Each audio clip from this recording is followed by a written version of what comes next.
Welcome back to the apple cider brew.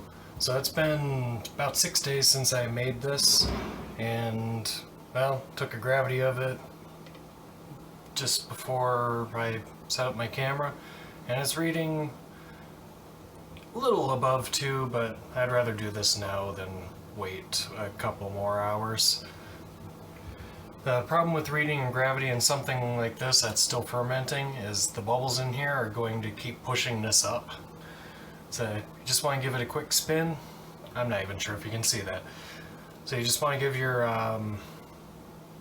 hydrometer a quick spin or a couple of taps to knock off any bubbles that are on it, and then you'll get a more accurate reading. So right now it's reading about 0.022-ish. The 02, 022, somewhere in that range. It's pretty much right where I wanted it. This is how the brew looks like after 6 days. Much the same, but you can see on the bottom here, there's a layer of what we call yeast. That's going to be the yeast colony that's in there, dead yeast, living yeast, all that. I'd say about a day before you're planning on bottling this, do not shake up the bottle at all, or you're going to disturb that and that's going to end up in your bottles. There's nothing wrong with drinking it, it's just another texture and flavor that you probably don't want in your brews. Actually, I'll give you a good example of some really bad yeast. Right here. You can barely see it because it's pretty much the same color as the brew, but the lease on here goes up to like right here. You just want to avoid getting that in your bottles. Actually, I'm probably going to be moving this into this bottle after I'm done here, just to get it off that lease.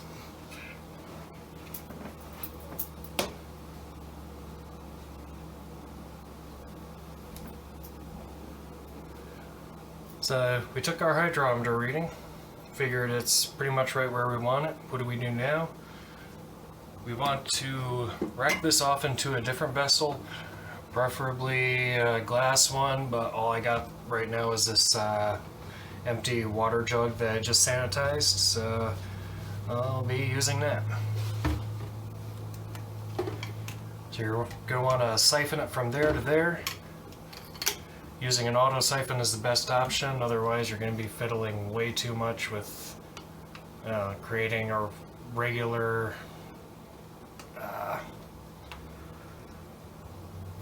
siphon with just the hose itself, or messing around with a turkey baster for a while.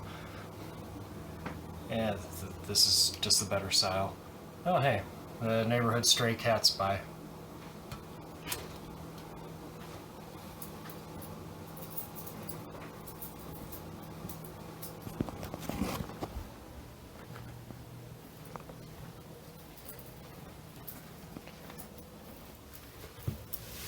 Balaam, what you doing?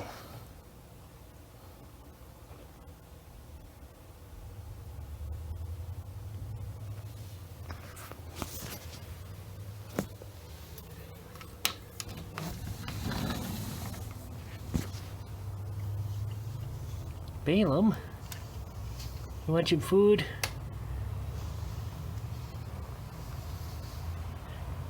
Loki, stop instigating. I'll get you some food and I'll get back to filming.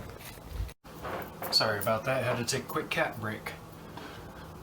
As I was saying, you want to use a siphon instead of any other method, or auto siphon rather than any other method.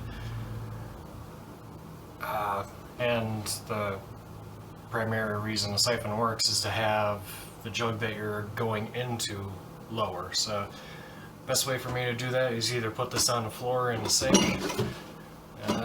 Sink's not quite deep enough, so I'm just going to go with the floor. It'd be a lot easier if I had a helper, but you know.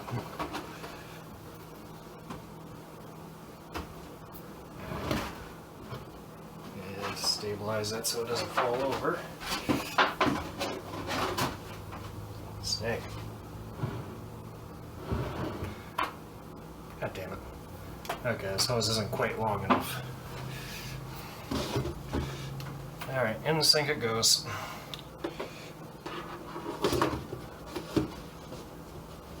Pop that in here. And you'll want to avoid touching the sides of the bottle when you get this in here, because as you can see, all this buildup of yeast and stuff on the sides. Just want to avoid getting that in there. Again, it's not going to hurt you, but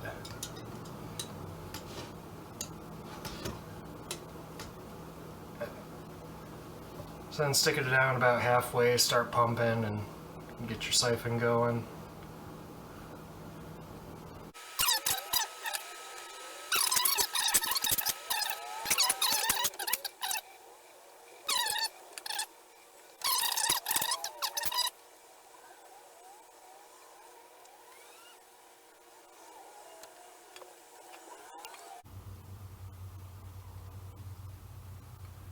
The bigger height difference you can get between vessels, the faster this will go. Since there's not a whole lot of lease on the bottom, I'm not too worried about tilting this and getting some in there. And that's all she wrote.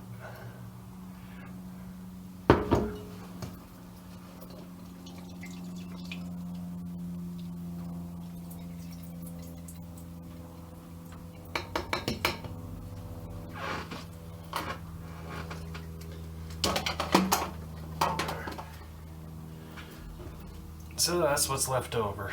You got the lease at the bottom there, you got a couple of cloves and a cinnamon stick. You're not going to be drinking this. There's always a little bit of waste, but in this case there's not a lot.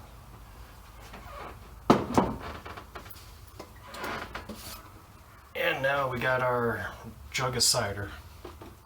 Heck, if you had an apple cider jug from the grocery store, you can just slap that label, or just put it in that jug. Oh yeah, I still got this too. I was actually gonna do a quick taste test. Make sure it's to how I want it.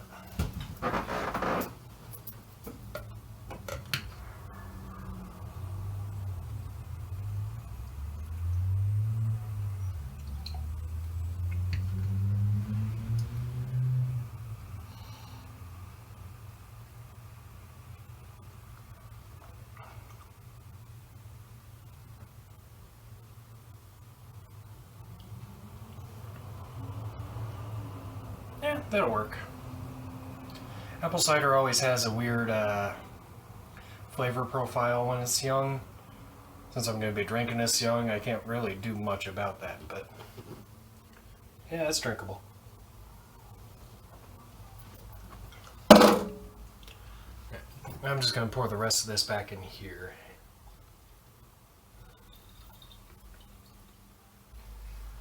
Now, part of those off flavors could actually be the gases in here. Yeast does make a lot of CO2, but it also makes a lot of other kind of noxious gases that can actually attribute to the taste of it. So, what I got here is, well, a degassing wand. It's made to degas your brew.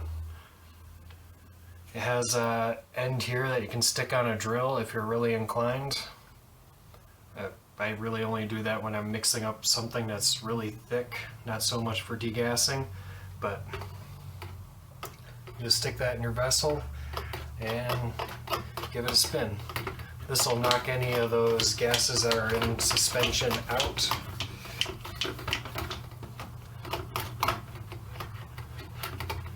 And if you don't have a degassing wand, which you probably won't, you can use a spoon. You can't really do it in this kind of jug anyways, because you can't fit a spoon through that small of an opening. But the main thing you want to avoid is disturbing the surface of your brew, as that could introduce oxygen in it, which would help in its path to creating vinegar.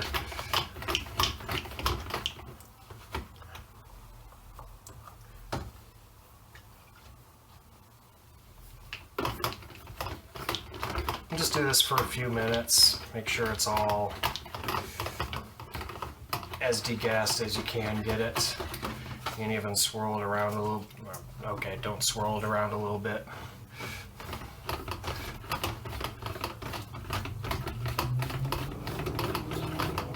if you're in something bigger that isn't as oddly shaped as this, yeah, it's rolling around a little bit. Just avoid making ripples in the top of it.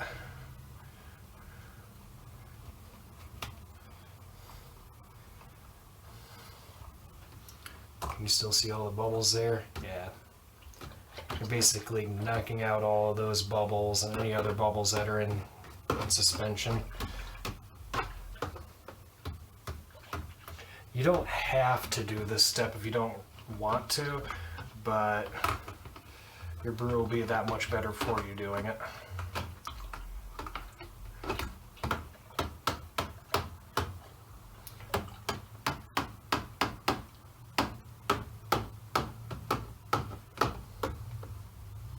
It'll just make it taste more finished.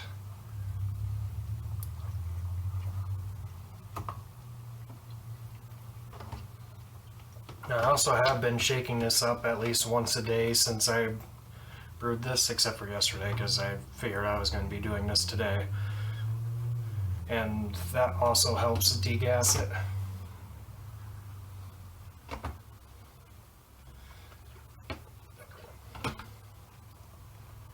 You can also naturally degas, but if you're doing something carbonated like this, you want to get this young. If you naturally degas it, you're going to be waiting months, maybe weeks, if you're lucky. So we got this degassed as much as it really can be. There's still some gas in here. Honestly, some of that might even be with the yeast still working because this hasn't gone completely dry. Next step would be to bottle this. I forgot one thing. And now we're on to bottling. Since we're doing this carbonated, I'm actually going to have one extra step. And I went out and bought some Mountain Dew. That sounds a little weird, but what we're going to be doing is putting a bit of this in here, and over the next few days, just give it a squeeze. If it feels, well, like a fresh Mountain Dew off the shelf, then all the rest of your bottles are going to be carbonated. And basically do the same thing that you did with putting that jug in here. You want to grab your auto siphon, and you also want a bottling wand. What this is you attach it to the end of the siphon, and when it's in the bottle, it presses in on this little nipple and causes the brew to flow through, and then once you raise it up, it stops. It just helps prevent a mess, honestly. I've done it a few times without one of these, and you're going to lose a bit of product. So I'm going to fill the Mountain Dew bottle first. Dump out a little bit more of that sanitizer.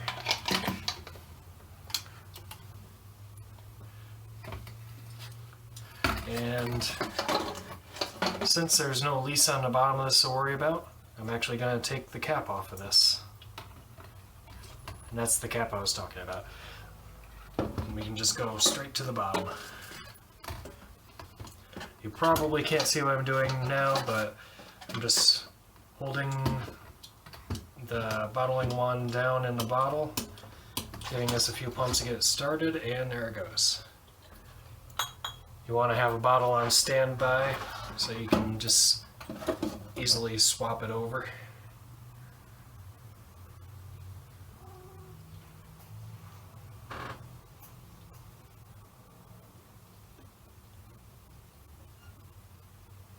It looks really weird inside of a green bottle. You'll see that in a second.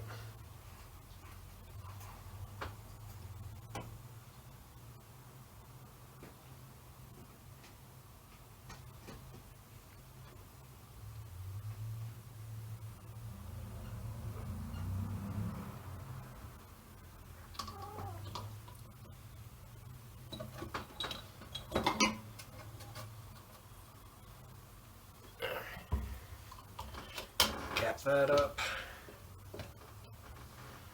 And that's what cider looks like inside of a Mountain Dew bottle. Yeah, it does not look right. But trust me, that's the best way to do it without buying some kind of fancy equipment or just guessing or opening up a bottle and to see how carbonated it is and then lose all the carbonation in that bottle.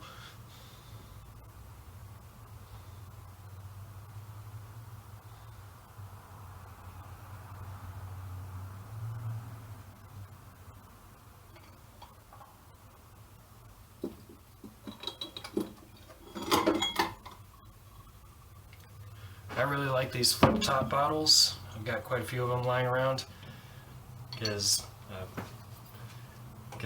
the cap, you just stick it on like that and sealed. You don't have to deal with any weird cap presses or any screw tops that you need to replace over time. These are just easy, reusable. Not incredibly cheap, but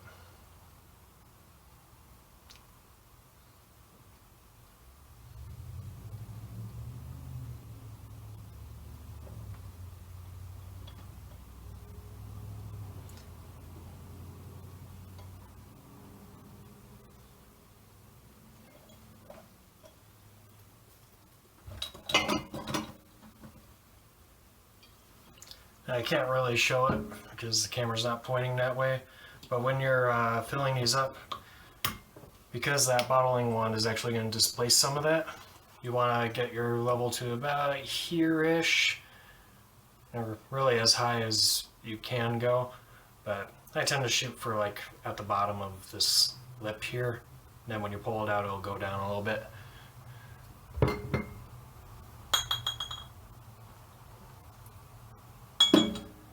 One tip is always to have more bottles on hand than you think you're going to need. Be optimistic about it. I think it was a couple brews ago I was like, oh, I'm only going to need 6 bottles for this. No, I needed 8. So I had to find 2 more bottles hiding somewhere and quickly sanitize those. Getting to the point where this is low and doesn't want to flow anymore.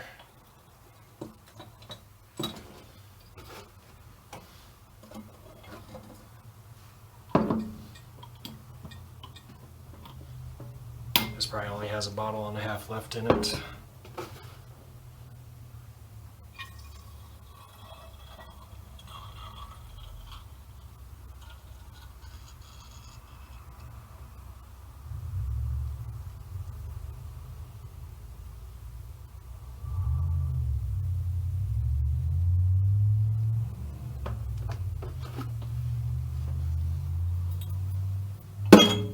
I didn't take my own advice and have a bottle on standby.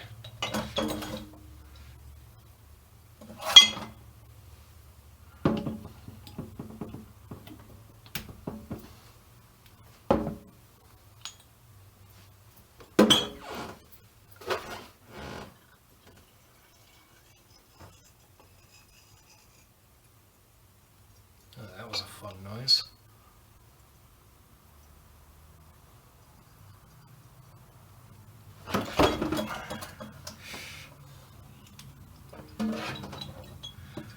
Plus a couple drops there.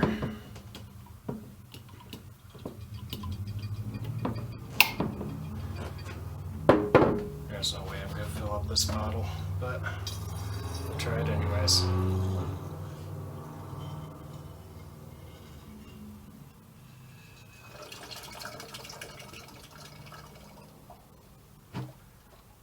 Alright.